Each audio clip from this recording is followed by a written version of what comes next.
dalam firman-Nya melalui surah Ibrahim, a'udzubillahi minasyaitonir rajim.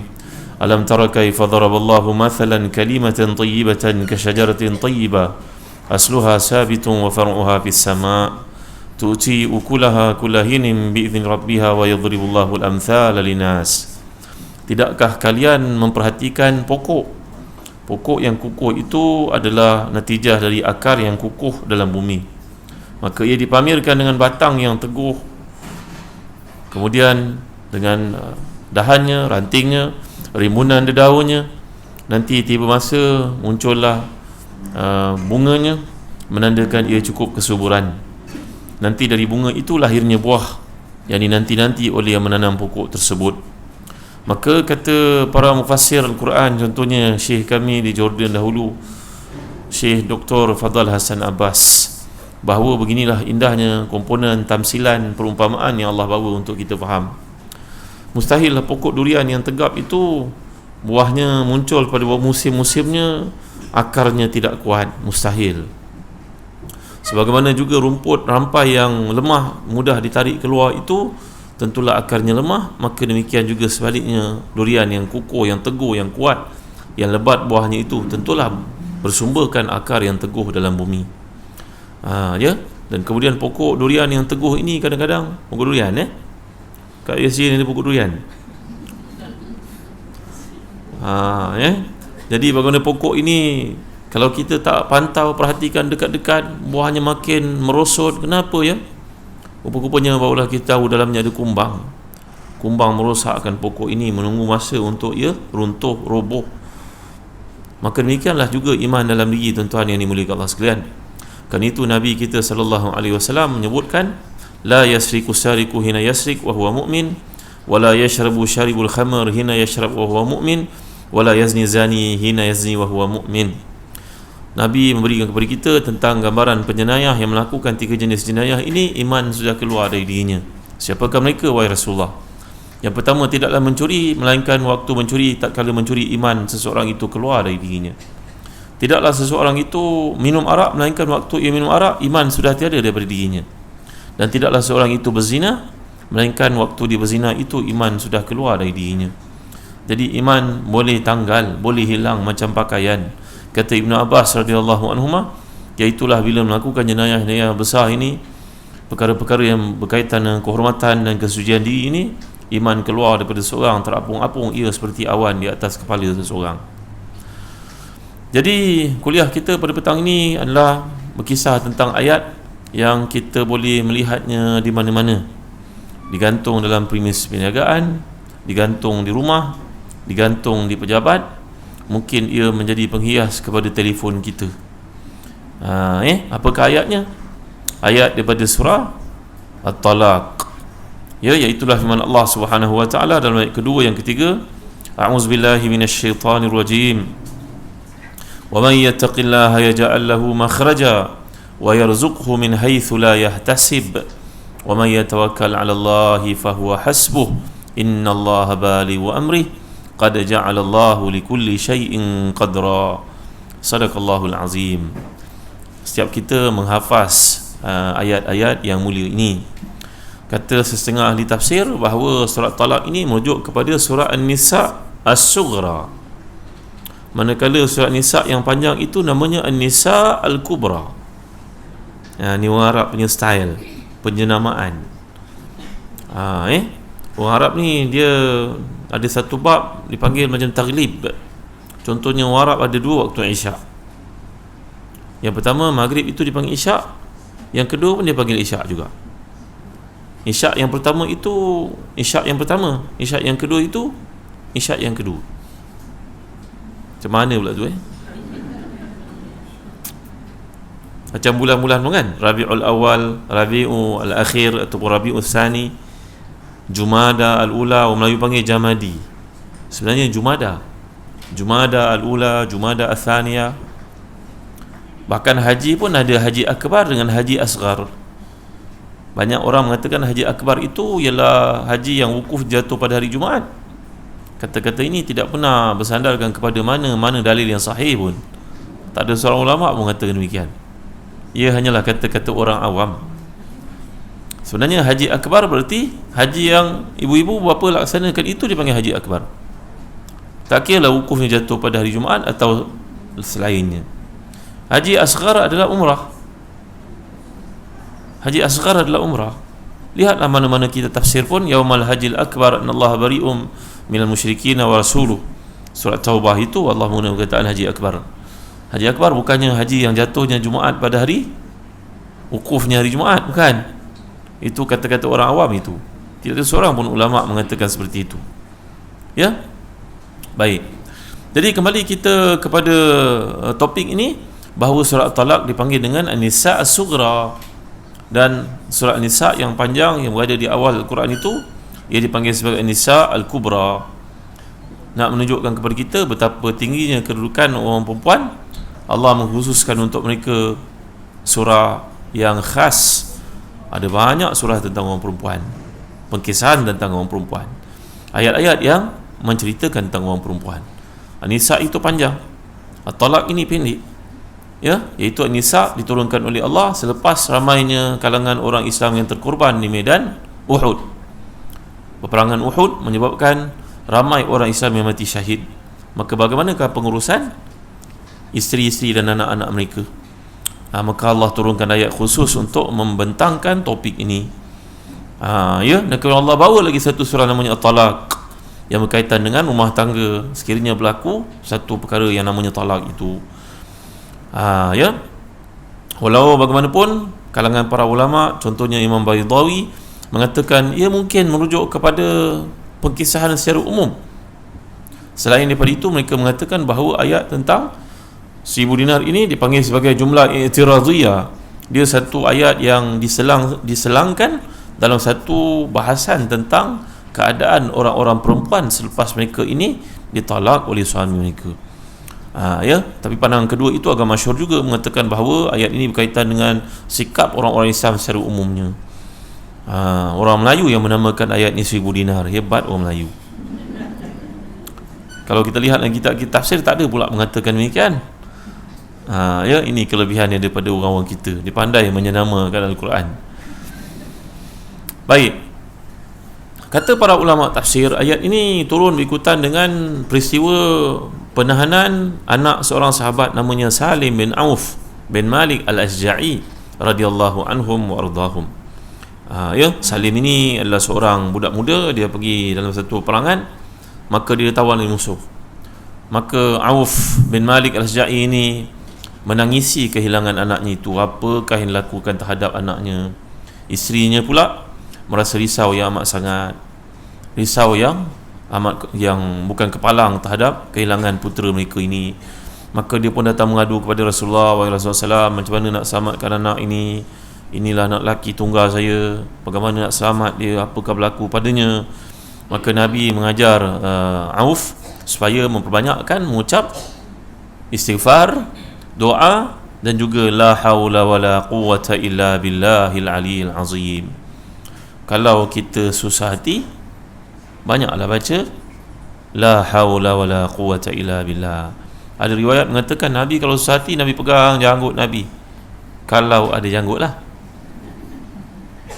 tengok ke langit, la haula wala quwwata illa billah, la haula wala quwwata illa billah, la haula wala quwwata illa billah. Ya, maka dalam kejadian ini Nabi pesan pada Auf, mintalah tolong pada Allah, banyakkan darimu istighfar, banyakkan untuk kamu taubat. Ya, man lazimal istighfar ja'alallahu likulli hammin faraja wa likulli hammin faraja wa yarzuqhu min haitsu la yahtasib. Dalam hadis Abu Dawud, siapa yang banyak istighfar, nanti Allah SWT akan beri dia jalan keluar dari masalah-masalah yang dia alami, dan Allah keluarkan daripada segala kesusahan yang menimpa dirinya, dan Allah memberi rezeki untuknya di sumber-sumber yang dia tidak tahu.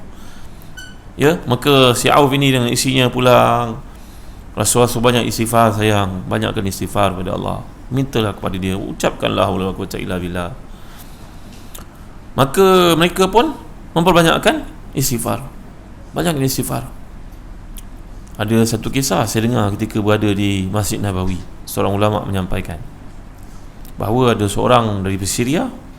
Syria ni sedang berlaku perangan, belum selesai sampai ke saat ini. Dia lari daripada Syria yang isinya anaknya masih kecil, seorang. bayi. Ya, maka mereka punya buang simpan pun makin hari makin habis.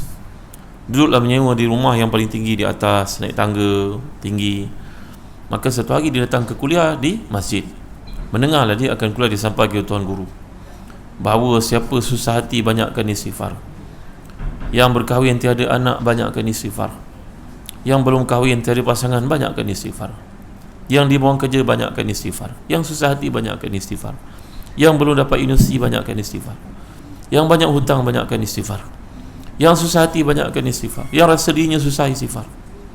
Kerana Allah menjanjikan dalam ayat yang sedang kita baca ini dan dia membacakan hadis tadi, man lazimal istighfara ja'alallahu likulli dhiqin mahraja wa likulli hammin faraja wa yarzuquhu min haitsu la yahtasib. Kalau Rasulullah itu beristighfar 100 kali seharian, maka aku yang lemah ini kena 1000 kali, iaitu 10 kali mengatasi Rasulullah sallallahu alaihi wasallam, ataupun 15 kali mengatasi Rasulullah sallallahu alaihi wasallam.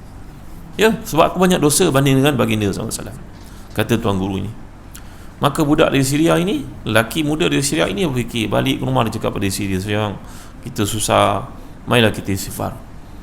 Ya, mudah-mudahan Allah beri pada kita peluang pelepasan masalah yang dia alami. Allah bagi saya abang kerja, abang minta tak banyaklah, pada Allah minta 3,000 riyal saja, macam kita lebih kurang 3,000 ringgit, bolehlah tampung kehidupan sekadar keperluan.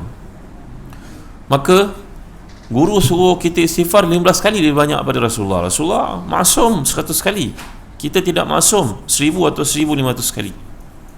Jom, mari kita cuba istighfar. Maka mulai Jumaat itu sampai Jumaat minggu depan, dia pun cuba istighfar dengan isterinya. Astaghfirullah, astaghfirullah, astaghfirullah, astaghfirullahalazim alladzi la ilaha illa wal hayyul qayyum wa atubu ilaik, ataupun huwal hayyul qayyum wa atubu ilaik. Duduk betul. Maka dia pun istighfar 1500 kali Jumaat sampai Khamis berikut. Jumaat yang minggu berikutnya hadiah dia ke kuliah. Tak ada apa-apa tanda pun pada improvement kehidupan mereka. Tak ada kerja, minta kerja masih tak dapat. Dia jumpa dengan tuan guru ini, berkata, tuan guru minggu lepas ajar kami istighfar. Saya dah istighfar tuan guru 1500 kali, tak ada apa-apa lagi yang berlaku pada kami. Sian pada kami tuan guru. Tuan guru kata, nak, tadi aku dengar kau cakap kami dah cuba istighfar 1500 kali sehari selama seminggu. Dengan Allah tak boleh cuba-cuba, nak. Allah tak boleh cuba, kan yakin. Dia pun tersedar daripada lamunannya, pun fikir, juga betul, saya cuba-cuba dengan Allah. Balik beritahu pada isteri, sayang, itu memang silap, kita tak boleh cuba-cuba dengan Allah, sayang, kita kena yakin. Itu sebab kita gunakan asyhadu an la ilaha illallah wa asyhadu anna Muhammadan Rasulullah, atau abduhu wa rasuluh. Kita tak guna kalimah lain. Asyhadu itu bersaksi. Kalau orang Melayu dulu kata naik saksi, naik pula. Seolah nak bersaksi itu kena naik tempat tinggi, memberitahu pada sekalian orang. Betul tak? Kalaulah anak tuan-tuan yang di dalam majlis saya pada ini perempuan dipinang orang, lelaki itu datang berjumpa dengan tuan dan berkata, tuan, saya nak cuba jadi anak pada suami pada anak puan, boleh tak? Nak cuba jadi suami bagi anak tuan, puan, boleh tak?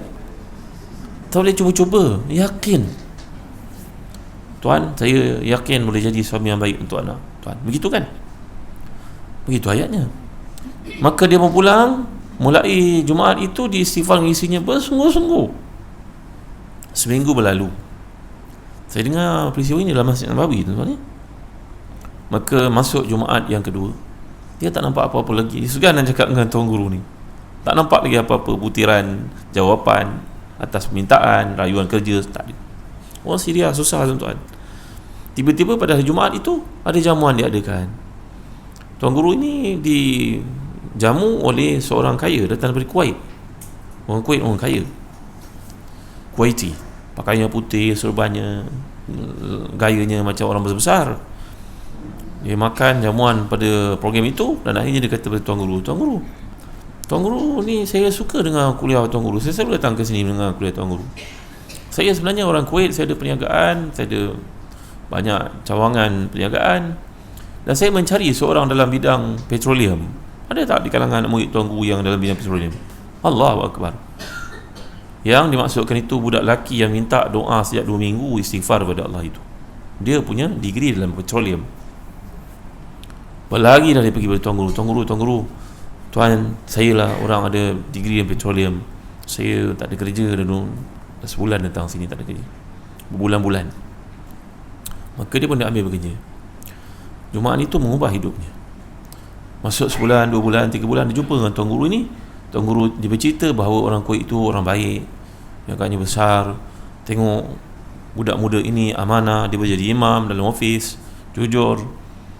Maka tak sampai beberapa bulan selepas itu dia sudah dinaikkan jadi manager. Dia minta pada Allah gaji 3,000, sekarang gajinya sudah 6,000. Tak sampai setahun dia datang jumpa imam lagi, guru ini lagi, ulama ini, dan berkata lagi bahawa pemilik syarikat itu menaikkannya jadi GM, General Manager. Semuanya kerana istighfar. Kita dalam hidup ini, kalau kita minta pada manusia, berapa sen manusia boleh bagi kita, tuan-tuan? Orang itu terkenal sebagai jutawan hebat, wangnya berjuta-juta, dia nak bagi kita 1 juta ke, tuan-tuan? Tak luar 1 juta itu kalau dia beri pun. Dia ada 100 bagi 1%, tak luar harta dia. Bukan 10%, 1%. Dia nak bagi tak agak, tuan-tuan? Dia ada banyak kereta kat rumah.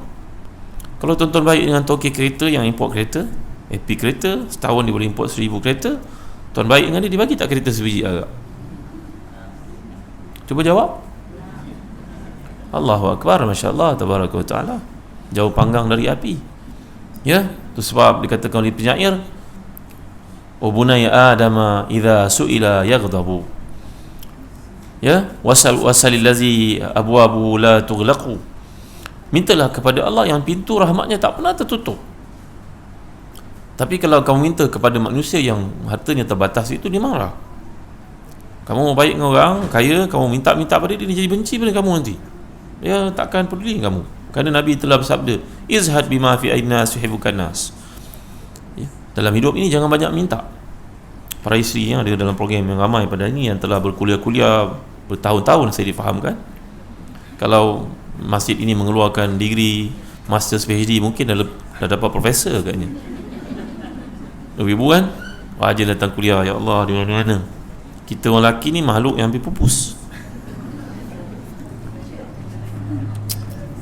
Cara nak minta suami kan kena mengending-ending, betul tak? Abang, adik abang tu banyak gelang dia, barulah suami. Tapi suami biasa dia tak faham, atau dia buat tak faham. Ya, isteri tanya begitu, dia betul lah, suami dia kaya. Ya, sebenarnya dalam hidup banyak minta menyebabkan martabat kita jatuh. Banyak minta menyebabkan manusia mandang kita hina. Jadi hamba Allah ni tadi beristighfar dan Allah keluarkan daripada segala kesukaran. Pernah satu hari seorang datang bertemu dengan Hasan Basri radhiyallahu anhu warḍah. Ini seorang tabi'i. Hasan Basri ini daripada keluarga Rasulullah. Tahu tak cerita dia macam mana? Bila Rasulullah wafat, salah seorang isteri Nabi namanya Ummul Mukminin Ummu Salamah radhiyallahu anha. Ummu Salamah ni dia punya cerita yang sangat menarik dalam peristiwa hijrah, iaitulah dia terpisah pada suaminya bernama Abu Salamah. Selama setahun dia tidak dapat pergi ke Madinah kerana keluarganya yang kafir itu menahannya. Selepas setahun keluarganya kesian, barulah lepaskan dia pergi ke Madinah. Suaminya terlibat dalam perang Badar, perang Uhud. Dalam perang Uhud suaminya cedera parah. Matilah suaminya beberapa bulan selepas perang Uhud itu. Nama suaminya Abu Salamah. Mereka punya anak, salah seorang bernama Salamah. Orang Arab ini menjadi satu tradisi kebanggaan, mereka akan menamakan dirinya dengan kunyah. Contoh saya punya anak nama Umar, maka saya dipanggil Abu Umar. Isteri saya dipanggil sebagai Ummu Umar. Kalau orang Arab, kita perkenalkan isteri kita kepadanya, menjadi satu kejanggalan kalau kita sebut namanya. Faham? Katalah nama isteri itu Khadijah, contoh Khadijah.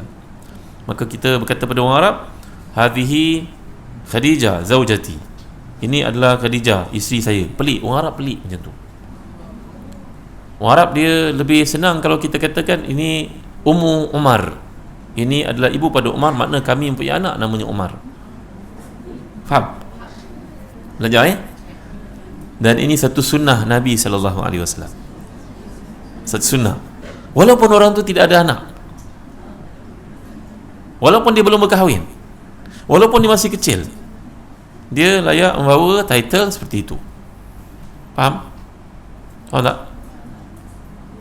Anak perempuan saya yang kecil boleh dipanggil sebagai nama Ummu Ali, Ummu Aisyah, Ummu apa-apalah. Itu satu doa untuknya umurnya panjang, besok berkahwin dapat anak dan dinamakan dengan nama itu. Dan lebih betul orang Arab juga menamakan anak perempuannya dengan nama bapaknya. Macam mana pula tu? Katalah anak perempuan saya yang kecil namanya Huda, maka Huda ini dipanggil sebagai Ummu Zahazan. Macam mana pula ni bahasa Arab ni. Ini budaya Arab, ini sunnah Nabi. Adalah menjadi satu harapan kepada saya waktu saya tua nanti, anak saya yang kecil ini menjaga saya macam saya menjaga dia masa dia kecil. Faham? Faham ke tak faham? Pelik Pelik Tapi itulah hakikat yang berlaku kepada orang-orang Arab. Mereka mendoakan umurnya panjang, dapat anak, besok kalau ayah sakit kau jaga nak seolah-olah ada satu komitmen di situ. Faham? Jadi satu sunnah. Ini bukan setakat budaya, culture, ini sunnah Nabi sallallahu alaihi wasallam. Baik, jadi kembali kita kepada ayat yang berkaitan dengan peristiwa ni tadi tentang apa yang berlaku kepada Ummu Salamah radhiyallahu anha. Ummu Salamah ini beliau selepas dia sampai ke Madinah beberapa tahun kemudian, suaminya mati syahid dalam perang Uhud. Sebelum suami itu mati syahid, dia sempat belajar daripada Nabi satu doa ditimpa musibah. Doa ni saya pernah mengajar banyak kali di TV, di radio. Kalau belum amal, amalkanlah. Apa saja musibah yang berlaku dalam hidup kita, kita baca doa ni, Allah bagi ganjaran dan Allah bagi gantian. Dengan syarat yakin tadi. Musibah itu bukan kehilangan suami, itu musibah besar. Musibah kecil, tercucuk jari, tercucuk duri pada kaki kita, hilang selipar kita, doalah dengan doa Nabi SAW. Mari ikut saya baca. Allahumma ajurni fi musibati, Allahumma ajurni fi musibati wa akhlif li khairan minha. Allahumma ajurni fi musibati wa akhlif li khairan minha. Allahumma ajurni fi musibati wa akhlif li khairan minha. Ya Allah, berilah aku ganjaran terhadap musibah yang menimpa ini, dan gantikan untukku suatu yang lebih baik daripadanya. Nanti saya hantar doa ni, boleh amalkan. Jadi dalam peristiwa tersebut, Ummu Salamah kehilangan orang penting dari hidup suaminya, seorang lelaki yang salih, yang hebat. Tapi Nabi pernah ajar doa itu kepadanya, maka kematian suami itu diiringi dengan istirja', inna lillahi wa inna ilaihi raji'un, bersabar, berdoa, dan dia berdoa dengan doa ini. Tapi dalam hatinya terfikir-fikir, siapa lah lebih baik pada suami aku nak menggantikannya? Apa dia tu? Akhirnya Rasulullah yang pinang dia. Benar, akhirnya Rasulullah yang pinang dia. Rasulullah yang pinang dia, tak lebih baik pada suaminya, dia Rasulullah sallallahu alaihi wasallam. Dan naiklah martabat dia daripada menjadi isteri seorang sahabat yang mulia kepada salah seorang isteri Nabi, ummi min ummahatil mukminin. Jadi doa ni amalkan. Ya, apa saja musibah yang berlaku dalam hidup kita, Allah beri ganti lebih baik. Contoh, keluar ni kan selipar pun hilang. Inna lillahi wa inna ilaihi raji'un. Allahumma ajurni fi musibati wa akhlif li khairan minha. Mungkin suami nak belikan kasut yang mahal untuk kita kan. Tak, menantu kita bagi hadiah pada hari jadi kan. Apa-apa. Jadi tuan-tuan yang mulia Allah sekalian, dalam peristiwa yang berlaku ini, kata para ulama tafsir, Auf bin Malik al-Asja'i kehilangan anaknya itu, ditawan, banyak istighfar, minta pada Allah. Nabi menyuruh dia untuk istighfar pada Allah, banyakkan istighfar pada Allah. Tiba-tiba keesokan harinya waktu subuh, anaknya pulang dengan bawa harta yang banyak. Setengah riwayat mengatakan sampai 100 ekor unta dibawa pulang. Setengah mengatakan sampai 1000 ekor kambing dibawa pulang. Jadi hadis-hadis yang menceritakan peristiwa ni banyak, walaupun lemah tapi ia banyak, kata para ulama tafsir, yang merujuk kepada bahawa Auf bin Malik al-Asja'i yang kehilangan puteranya bernama Salim itu, tiba-tiba keesokan harinya berkat kesabaran doa, minta kepada Allah dan doa-doa seperti yang kita pelajari ini tadi, maka Allah kembalikan puteranya itu dalam keadaan selamat daripada tawanan perang. Musuh terlepas dia. Pada waktu malam itu dicerita pada ibunya, musuh tertidur dan dia pun dapat keluar dengan selamatnya bersama teman-teman yang melarikan diri pulang ke Madinah. Wa ma dzalika 'ala Allahi bi'aziz.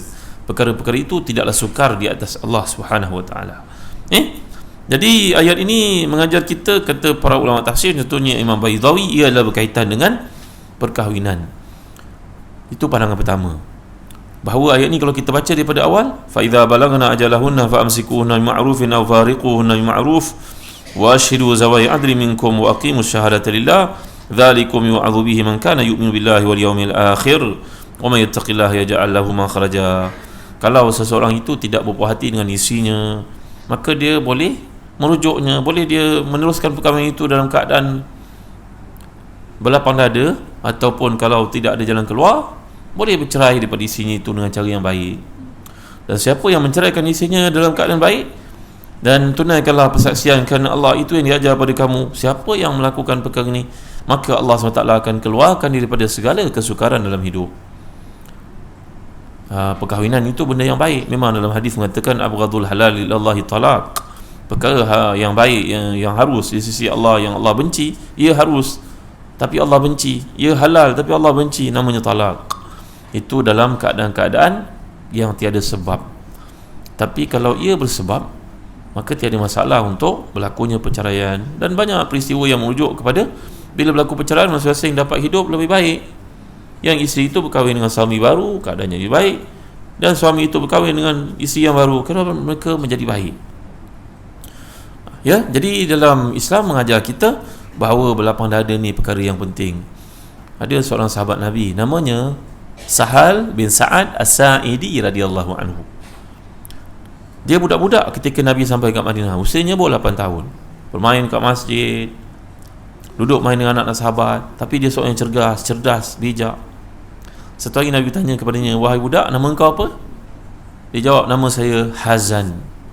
Bukan Zahazan Hazan, hai, ha, zainun, hak pedas tu. Nama saya bukan hak pedas, dia ha. Yang kita baca doa, Allahumma inni a'udzubika minal hammi wal hazan, ha. Alif ba ta tha jim kha kan, ha kan, kha kan. Jadi Ar-Rahman, kha tu. Jadi namanya Hazan. Nama Hazan ni maknanya sedih. Maka Nabi menukar namanya menjadi Sahal. Peristiwa ni disebut oleh Al-Imam Ibn Hajar dalam kitabnya Al-Isabah. Maka namamu aku tukar kepada Sahal. Macam orang Arab dipanggil ahlan wa sahlan. Ahlan itu berarti jadilah keluarga aku. Ahlan jadi ahli keluarga. Sahlan mudah bagimu. Maka Nabi tukar namanya sedih menjadi mudah. Maka budak yang bernama Sahal ini, dia membesar serba-serbi mudah dalam hidupnya. Dia berniaga, disentuh apa pun jadi. Dia pinang orang perempuan tak pernah tolak, kerana wajahnya wajah berkat. Wajahnya disenangi orang. Kalau dia pergi makan, mana orang bayar kan? Orang suka dengan dia. Sahal. Dan satu peristiwa yang direkodkan dalam hadis tentang periwayatan nama-nama para sahabat Nabi ni, dia mempunyai isteri lebih daripada berbelas-belas orang. Iaitulah peristiwa dia berkahwin. Dia seorang mujahid, seorang peniaga, businessman. Maka kalau ada masalah apa-apa, dia jumpa isteri dia, baik, kita tak payah gaduh-gaduh lah, umur tak panjang, rezeki banyak Allah bagi. Kalau awak rasa tak selesa, serasi dengan saya lepaskan awak, dan saya bagi awak sejumlah wang muta'ah. Muta'ah ni maknanya kita macam compensation, bagi sejumlah wang. Isterinya bukan saja hatinya senang, fizikalnya pun senang, dia boleh berniaga dengan wang itu, banyaknya harta Sahal bin Sa'ad. Lebih menarik lagi, Sahal ini kalau dia banyak pergi berjihad, macam orang Arab yang pergi berniaga jauh ke India, ke Malaysia kan, daripada Yaman, di mana kan. Maka dia pergi ke mana-mana, dia pulang ke Madinah, bekas-bekas isteri itu mengadakan persatuan bekas isteri Sahal, menyambutnya di bahu-bahu jalan untuk mengucapkan ahlan wa sahlan, wahai Sahal, ahlan wa sahlan, welcome back. Menunggunya di tepi-tepi jalan untuk mengucapkan tahniah kepadanya. Apa nak masalah? Tak ada masalah. Ya, perceraian bukanlah penutup kepada rezeki, betul tak? Kan dengan bercerai itu masing-masing boleh jadi lebih baik.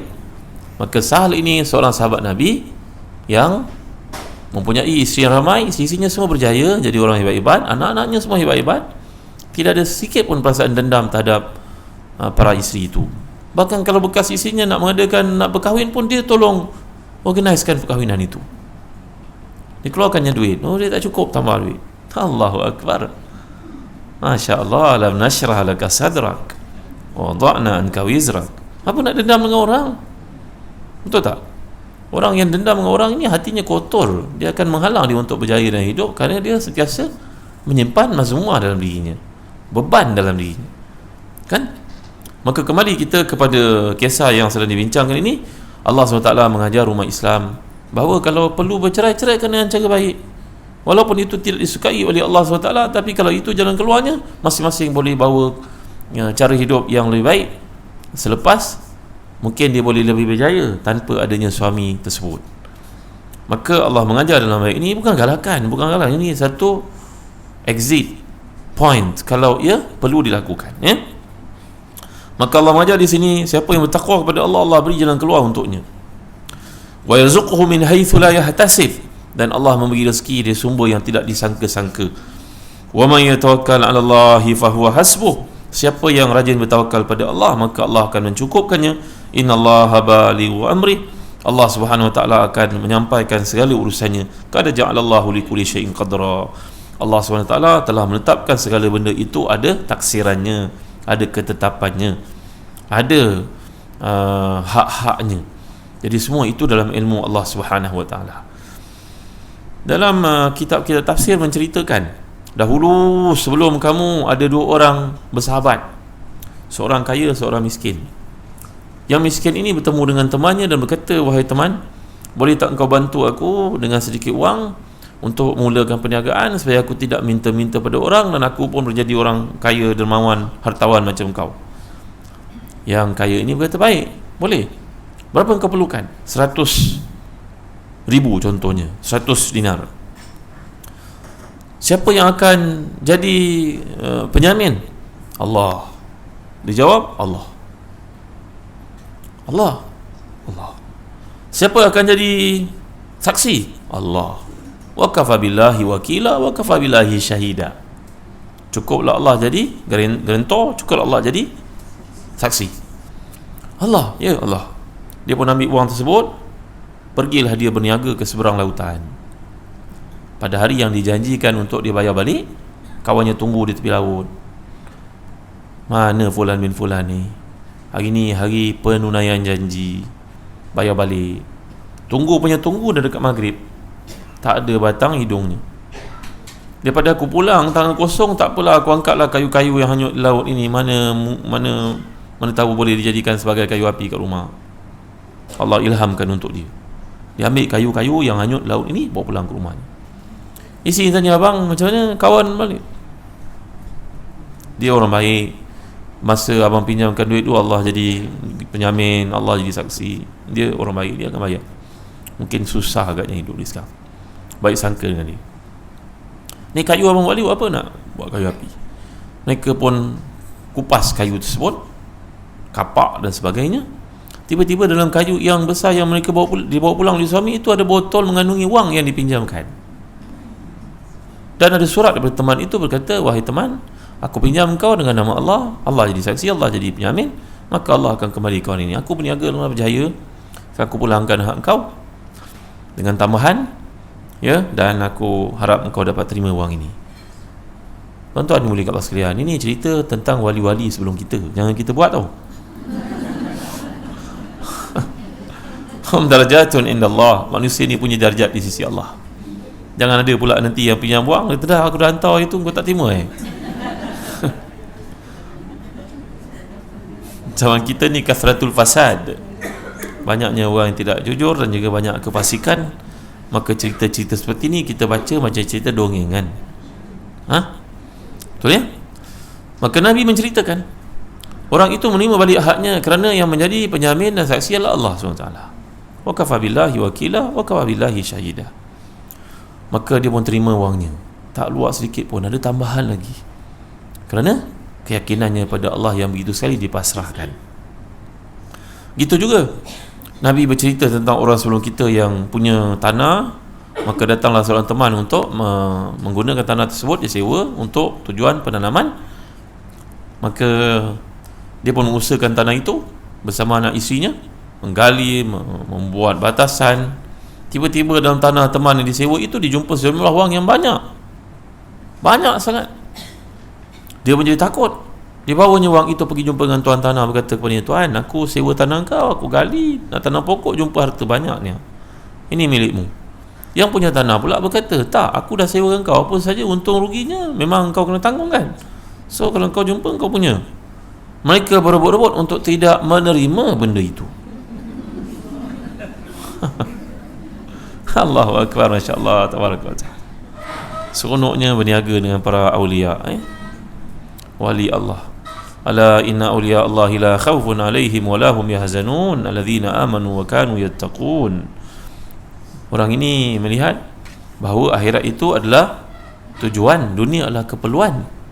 Orang sekarang terbalik, melihat dunia itu tujuan, akhirat itu satu keperluan yang boleh diketepikan. Maka mereka pun bergaduh, bersising untuk tidak mengambil benda itu. Akhirnya dibawa kepada hakim pada zaman itu. Hakim itu seorang Nabi. Maka mereka datang bertemu dengan hakim, dengan judge itu, untuk memutuskan siapa yang punya harta ni sekarang. Saya sewa tanah dia, saya jumpa harta, dia yang punya. Tuan tanah pula berkata, tak, saya sewakan dia, dia yang punya. Akhirnya hakim itu berkata, kamu punya anak perempuan tak? Kamu punya anak lelaki tak? Kahwinkan, guna wang ini dan untuk kehidupannya selepas perkahwinan. Allahu Akbar, Masya Allah, Tabarakallah. Ini cerita tentang orang bertakwa. Ya, itu sebab perkataan takwa ni adalah satu perkataan yang sangat hebat. Takut kepada Allah, ittaqullah, ittaqullah. Ittaqullah datang perkataan wiqayah. Wa man yattaqillaha yaj'al lahu makhraja. Kalau dia seorang suami, dia bertakwa pada Allah, macam mana dia menguruskan isteri? Kalau dia seorang isteri, bagaimana dia mengetahui hak-haknya, bagaimana dia menjadi isteri yang bertakwa pada Allah? Kalau dia seorang pemimpin, bagaimana ketakwaan ini menyelamatkannya dan melayakkannya untuk bernaung di bawah arasy Allah di akhirat nanti. Sebab takwa ni perkataan wiqayah. Wiqayah ni maknanya satu benteng, dinding, tembok, satu perisai yang mengawal kita daripada kehidupan daripada melakukan dosa-dosa dan perkara-perkara yang diharamkan oleh Allah SWT. Ada orang depan manusia kelakuannya sangat baik, pijak semut pun tidak mati, tapi di belakang orang bertukar, dia jadi seorang yang ahli maksiat. Nanti di akhirat ada orang yang masuk syurga, dan orang masuk syurga tu hairan, bertanya kepada Allah dan para malaikatnya, kenapa orang itu masuk neraka, dulu kat dunia lagi banyak ketaatan daripada aku.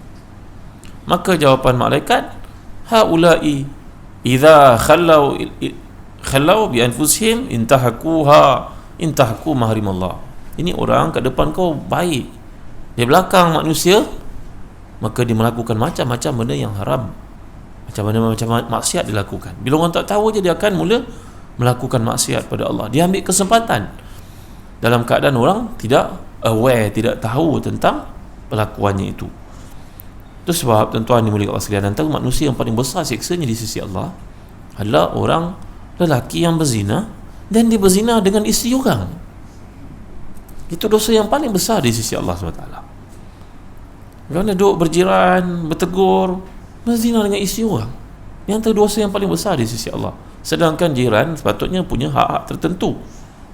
Tentulah suami pada perempuan itu menyangkakan orang ni orang baik. Jiran takkan dia nak buat jahat pada aku. Ya, tuan-tuan rahmati dan dikasihi Allah sekalian. Jadi di antara perkara yang menyebabkan manusia ini terkeluar daripada senarai orang bertakwa adalah dia suka buat maksiat itu di belakang orang, sedangkan orang menyangkakan dia sebaik-baik manusia. Kan? Orang menyangkakannya sebaik manusia. Tahu tak cerita seorang sahabat Nabi bernama Salman Al-Farisi radhiyallahu anhu? Salman ini dia seorang yang berasal daripada Parsi.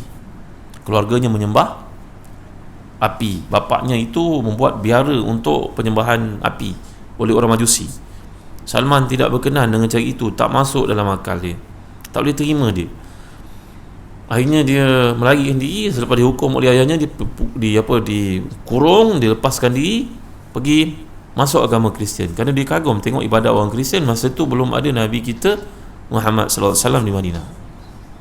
Dia duduk dengan padri ini. Padri ini mengajar dia tentang kenal Allah dan sebagainya, agama Nabi Isa itu.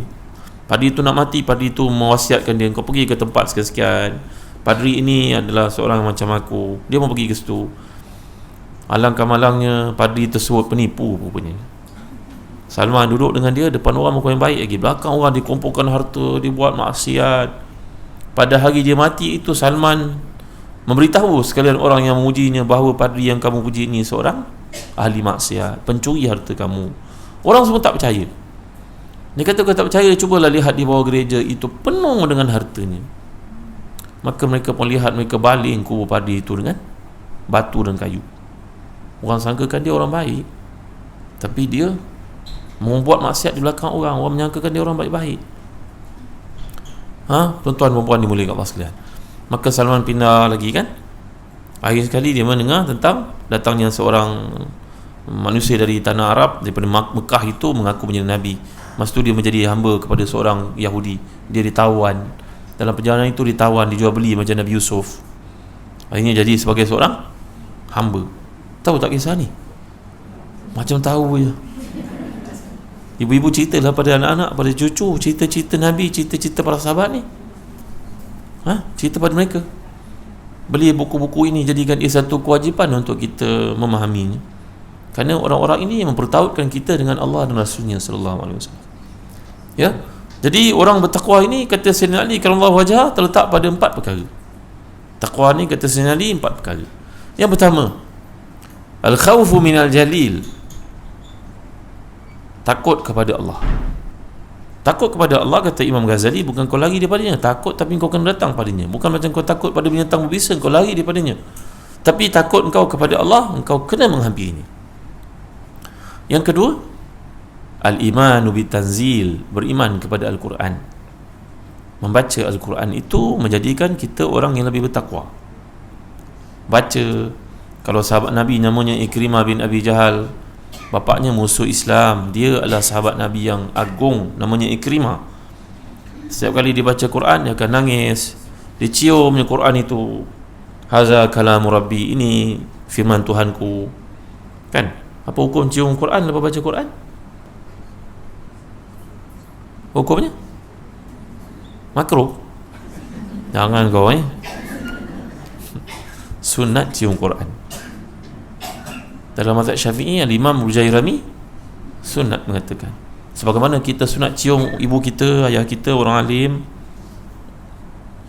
anak cucu kita, kita cium, maka mencium kalamullah ni lebih tinggi daripada mencium itu semua. Orang cium Hajar Aswad, ini kalam Allah lagi besar daripada itu semua. Maka mereka ulama mazhab Syafi'i mengkiaskan sunat mencium Quran. Jangan ada orang mana-mana yang mengatakan ia bid'ah dan sebagainya. Baca Quran, ambil peluang untuk baca Quran, menambahkan taqwa kepada Allah. Ibu-ibu ya, jangan tidur pada satu malam, melainkan kita baca 10 ayat sekurang-kurangnya. Nanti rasa seronok, tambah 15 ayat, 20 ayat, 30 ayat.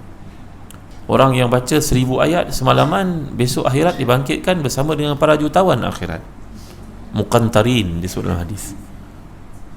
Orang yang baca 1000 ayat semalaman, makna 1/6 Quran lebih kurang, dia akan dibangkitkan di akhirat besok bersama dengan jutawan-jutawan akhirat. Siapa jutawan akhirat itu? Nabi-nabi, para sahabat macam Abdul Rahman, Abu Bakar, Umar, ini jutawan-jutawan akhirat. Yang ketiga, kata Imam Ali karamallahu wajhah, taqwa itu digarap dengan cara ridha bil qalil, cukup dengan apa yang Allah berikan untukmu. Ibu, perempuan, saudari ini mulia Allah sekalian, tengok apa yang orang di luar sana baca. Setiap hari orang cerita tentang duit, cerita tentang wang, berapa pendapatan dia, berapa 5 angka ke 6 angka ke, berapa besar rumah dia, berapa besar kereta dia, berapa banyak wang dia, berapa mahal tudung dia. Tudung pun ada ribu-ribu dengar ceritalah, kan? Tapi orang yang akhirat ini, ahli akhirat ini, orang bertakwa ni, Allah bagi kepada dia, bersyukur, cukup pada Allah bagi lebih, aku uruskan dengan cara terbaik untuk dia, aku muliakan dia, aku bagi orang-orang keperluan dan sebagainya. Maka inilah orang yang bertakwa pada Allah. Kata Imam Ali yang keempat, al-istidad liyaumir rahil, buat persiapan untuk mati. Dikabarkan ulama-ulama Turki zaman Islam Osmaniyah dulu pakai serban besar-besar serbannya. Tengok tak? Rupa-rupanya itu kain kapan dia, rupanya serbannya besar-besar. Ulama-ulamanya, ya, kenapa besar-besar ya? Rupa-rupanya kalau mati senang ambil itu je, balut badan dia. Setiap hari dia melihat kain kapan di kepalanya. Allahu Akbar, Masya Allah, Tabaraka wa Ta'ala. Ada orang mati waktu tahajud kat masjid. Adakah itu kali pertama dia tahajud? Agak-agak?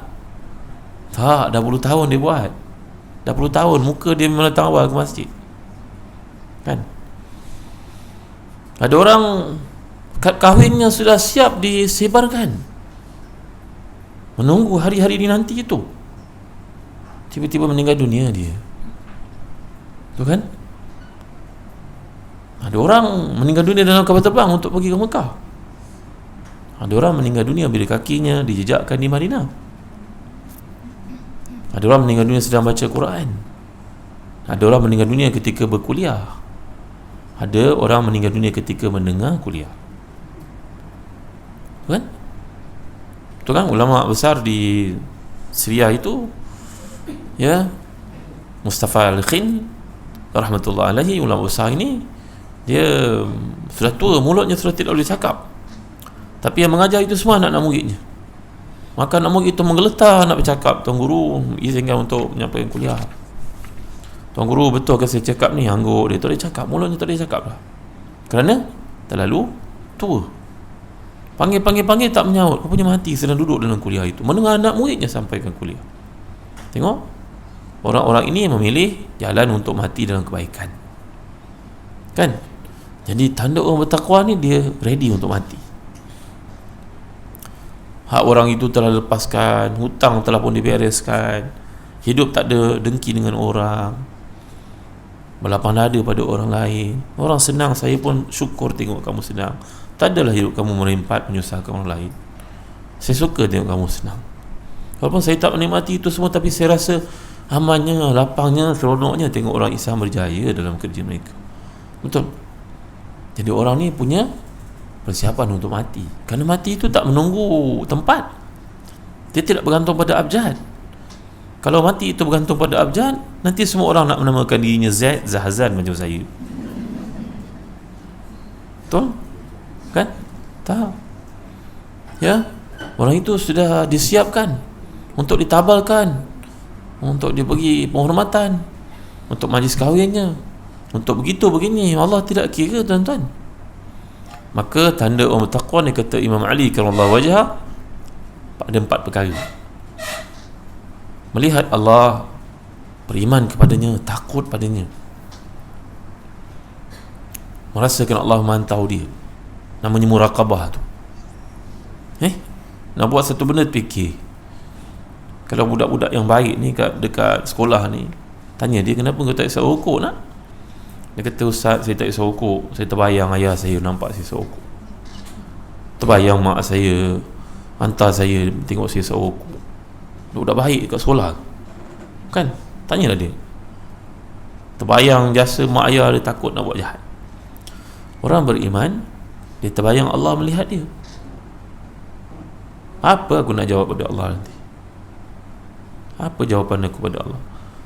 Itu sebab orang-orang salih macam Abu Bakar, Umar, Osman, Umar ini, zaman dulu mereka tidak ada tandas macam kita tau. Mereka dulu dipanggil sebagai Baitul Khala. Kalau orang dulu, datuk nenek moyang kita pun sama, mana ada tandas kan? Kat kampung-kampung, mereka nak qada hajat, mereka pergi kat semak-semak.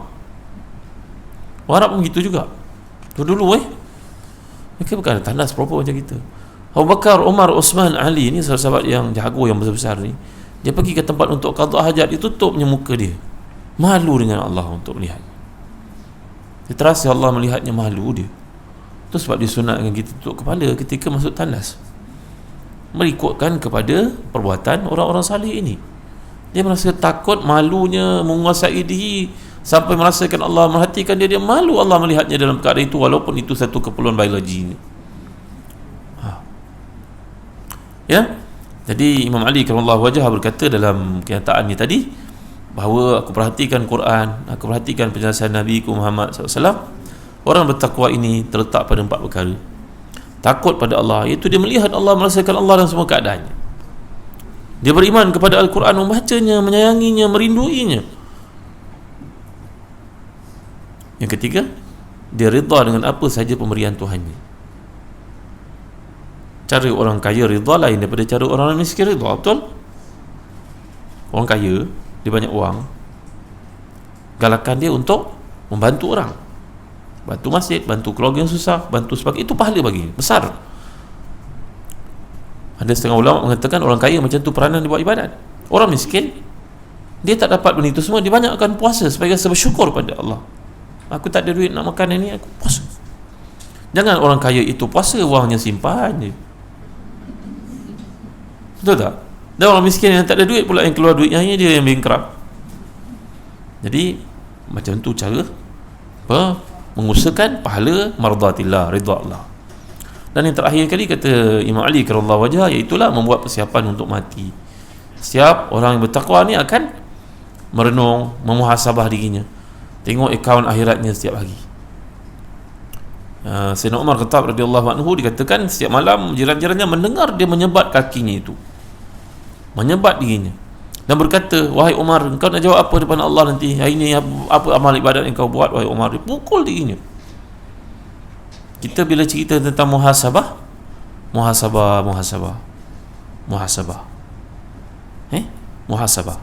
sebenarnya muhasabah itu adalah proses terakhir dalam pemurnian diri saja. Dia bermula dengan banyak benda lain. Pertama sekali kita kena letak musyaratah. Musyaratah ni buat agreement dengan Allah. Allah, ya aku uban dah penuh kat kepala, umur dah 40 ni, apa persiapan aku So buat satu agreement dengan Allah. Macam orang nak berniaga kan, ada MOU kan, MOA kan.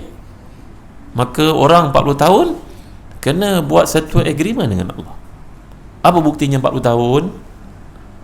Ia ada dalam firman Allah pada ayat ke-15 surah Al-Ahqaf, wa balagha arba'ina sanatan qala rabbi auzi'ni an ashkura ni'mataka allati an'amta 'alayya wa 'ala walidayya wa ana salihan tarda. Orang umur 40 tahun ni kena membuat persiapan, kerana anytime mati boleh datang kepadanya. Allah pun kirim tanda-tanda untuk dia mati. Matanya dah kurang nampak, telinganya dah kurang dengar, tak macam dulu lagi, tenaganya dah kurang, lututnya dah sakit, betul kan? Matanya kurang nampak, dan atas kepalanya ada uban. Ketika Nabi Ibrahim merupakan manusia yang pertama diberikan uban oleh Allah, maka Nabi yang mulia ni bertanya kepada Allah, ya Allah, apa atas kepala aku ni? Isteri aku bertanya, Kenapa ada putih atas kepala abang ni? Maka Allah menjawab padanya, wahai Ibrahim, itu tanda waqur. Waqur ni tanda sayangnya Allah kepadamu, wahai Ibrahim. Engkau dah dekat dengan aku ni. Maka Nabi Ibrahim kata, kalau begitu ya Allah, tambahkan lagi ubah ni kepala aku. Jadi untuk muhasabah tu yang pertama ada musyaratah. Musyaratah dari perkataan syarat, agreement. Lepas musyaratah dengan Allah tu, kita dah buat kan, kita tengok aku ni umur 40 tahun, sembahyang fardu 17 rakaat, maka sembahyang sunat pun kena 17 rakaat juga. Kenapa ya? Kerana ibadah itu mestilah diimbal dengan yang sejenis dengannya. Sembahyang fardu ada kekurangan, tak cukup istighfar lepas sembahyang, dia mesti ditampung dengan sembahyang sunat, kerana ibadah sunat menampal kekurangan pada ibadah wajib. Puasa Ramadan ada kurang, kena tambah dengan puasa sunat. Zakat yang wajib itu ada kurang, kena tambah dengan sedekah. Sembahyang fardu ada kurang, kena tambah dengan sembahyang sunat. Baru ngam. Apa 17 itu? Terpulanglah nak buat apa 17 rakaat. Tapi ambil perhatian pada yang ini. 2 sebelum subuh, 2 sebelum zuhur, 2 selepas zuhur. Jadi apa? 6. 2 lepas maghrib, 8. 2 lepas isyak, 10. 2 duha, 12. Ini dipanggil muakkad. 2 sebelum subuh, sebelum azan subuh tu 14. Betul? Ulang balik 2 sebelum subuh. Mana sebelum sembahyang subuh, lepas azan subuh tu qabliyah subuh. 2 qabliyah zuhur, 2 ba'diyah zuhur, 2 ba'diyah maghrib, 2 ba'diyah isyak, 2 duha, 2 sebelum azan subuh. Sebelum azan subuh tahajud lah tu. Tahajud berapa? 14. 3 witir, 17. Ataupun ada orang dia buat lain sikit, 2 sebelum zuhur, 2 selepas zuhur, 2 sebelum subuh, 2 lepas maghrib, lepas isyak. Itu sama. Ditambah 2 sebelum asar. Itu ghairu muakkad, itu tidak muakkad 2 sebelum maghrib, itu tidak muakkad. Muakkad mana Nabi jarang-jarang tinggalkan. Ghairu muakkad kadang-kadang Nabi tinggalkan 2 sebelum isyak. Dah jadi berapa? 16 kan? Tambah 1 witir, 17. Minimum requirement untuk orang yang umurnya menjangkau 40 tahun ini dia. Macam kita makan suplemen lah. Doktor kata kena makan ni, banyak ni, berapa gram, betul? Ubat jenis apa, waktu bila makan, kena ikut. Sebagaimana kematian itu satu benda yang akan datang kepada seseorang, maka sebagaimana dia buat persiapan dari sudut kesihatan, kerohanian pun kena buat. Ada orang ditambah lagi, 17 tak cukup Ustaz, tambah lagi zuhur jadi 4 rakaat sebelum. Kan 2 rakaat itu muakkad, 2 rakaat itu tidak muakkad. Sebelum zuhur sebenarnya ada 4 rakaat. 2 tidak muakkad, 2 muakkad. Lepas zuhur 2 muakkad, 2 tidak muakkad. Imam Nawawi kata kalau kita nak sembahyang 4 rakaat terus pun boleh. Sebelum zuhur 4 rakaat, selepas zuhur 4 rakaat, boleh. Dari sudut fatwanya boleh. Sama ada tahiyat awal tengah-tengah atau tidak ada, terus pun boleh. Fatwa yang dikemukakan Imam Nawawi. Jadi ini kena buat. Ini nama dia musyaratah kita dengan Tuhan, kerana umur dah masuk 40 tahun. Lepas musyaratah ni ada satu proses, nama dia muraqabah. Muraqabah ni perkataan raqib, atid. Muraqabah ni maknanya supervise balik semula. Quality control. Muraqabah, pantau masa ke semasa. Hari ni kenapa tak baca 10 muka surat Quran ni? Apa masalah Check balik semula, check and balance. Kenapa tak baca Kalau gitu besok kena cover balik semula yang miss semalam, contohnya. Lepas tu ada satu peringkat namanya Mu'atabah. Mu'atabah dia perkataan itab. Mu'atabah ni makna kita mencela diri kita. Kita buat QC pada apa yang kita lakukan. QA, quality assurance, quality control. Check.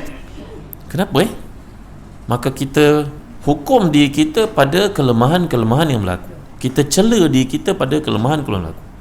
Duduk termenung. Zahazan, kau ni makin banyak uban kat kepala, makin gatal pula. Contoh. Zahazan, kau makin tua, makin kurang baca Quran, makin banyak baca WhatsApp.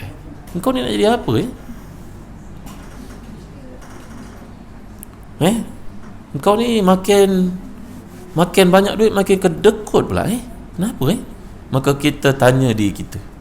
Diri kita akan jawab. Kena ada sesi itu. Yang keempat, empat. Yang keempat namanya mu'aqabah. Mu'aqabah ni namanya ain. Dari perkataan iqab. Iqab ini maksud hukum diri. Oleh kerana malam tadi aku gagal bangun tahajud, maka pada hari ini aku kena tambah Quran aku lagi 10 muka surat kerana aku tidak bangun tahajud. Hukum diri sendiri. Mu'aqabah. Iqab namanya. Wallahu syadidul iqab. Tadi kita mencela diri kita kan?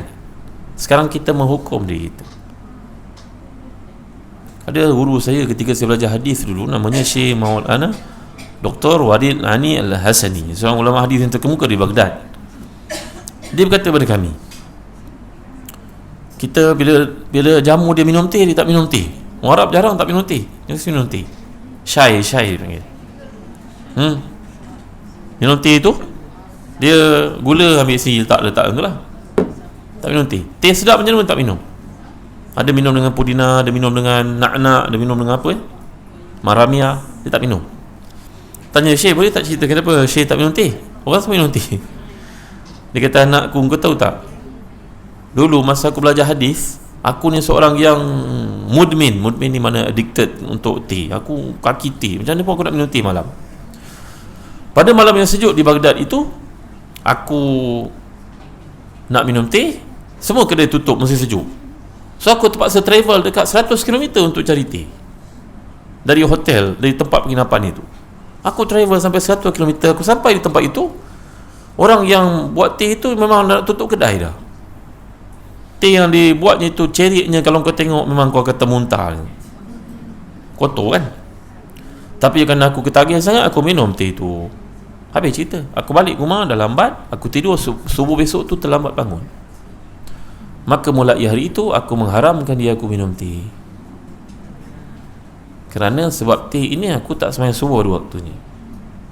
Demikianlah cerita aku. Orang-orang saleh menghukum dirinya di atas kesalahan yang berlaku yang memberi kesan kepada imannya. Itu namanya mu'aqabah. Mu'aqabah ni mencela. Mu'aqabah ni menghukum. Oh, engkau nak tunjuk something Kau nak tunjuk kau penting sangat mulai hari ni aku tidak akan makan makanan sampai bila. Kerana makanan ni menyebabkan aku tak bangun tahajud, contohnya. Barulah yang terakhir namanya muhasabah. Muhasabah tu terakhir sekali proses. Kita sebut muhasabah, kita pun tak tahu apa substance dia, apa ingredient dia. Jadi sebenarnya ada 6 proses untuk sampai kepada 5 proses untuk sampai kepada muhasabah. Faham ibu-ibu? Jadi ayat yang sedang kita bincangkan ni kita gantung di rumah, biarlah kita faham bahawa kontak antara harta dengan takwa, dengan tawakal, ini ada berkait rapat satu sama lain. Dan seandainya apa yang kita target itu tidak kita dapat, ayat penghujung ini beritahu kepada kita, wa may yatawakkal 'ala Allahi fa huwa hasbuh. Saya dah buat yang terbaik, saya serahkan kepada Allah. Kerana tawakal ini seindah-indah perkataan, ia datang perkataan wakil yang kita gunakan dalam bahasa Melayu. Wakil, mana wakil? Wakil, saya ada wakil rakyat, dia akan menguruskan hak saya di parlimen, betul tak? Takkan kita semua nak pergi ke parlimen pula. Kita wakilkan kepada orang yang kita percayai untuk menguruskan keperluan kita. Maka bayangkan kalau yang wakil itulah Allah. Allah. Saya buat yang terbaik, saya serah pada Allah. Itu maksudnya. Jadi saya serah pada Allah. Dia wakil. Allah sebaik-baik wakil. Ketika Nabi Ibrahim AS dicampak ke dalam api, datanglah sekalian malaikat menawarkan bantuan. Malaikat yang menjaga gunung, malaikat menjaga hujan, nak menghempapkan ke atas masyarakat yang sesat dan jahat itu. Nabi Ibrahim kata, amma ilaika fala. Nabi Ibrahim kata, kalau engkau nak beri bantuan wahai Jibril, sorry, aku tak perlukan. Kerana Nabi Ibrahim membacakan hasbunallahu wa ni'mal wakil. Cukuplah Allah bagi aku sebagai pembela, cukuplah Allah pengurus hak-hak aku, cukuplah Allah sumber pergantungan. Itu maksud ya. Maka Allah pun berfirman, qulna ya narukuni bardan wa salaman ala Ibrahim. Oleh kerana engkau telah melepaskan dirimu kepada aku sebaik-baik penjaga, aku arahkan api ni bukan sahaja menjadi sejuk, malahan selamat untuk engkau Ibrahim. Kalau sejuk mati orang, tapi sejuk dan selamat. Maka ibu-ibu, tuan-tuan, puan-puan, sekarang mudah-mudahan kita dapat memahami ayat yang mulia ini, mengamalkannya dengan doa-doa yang telah kita pelajari tadi.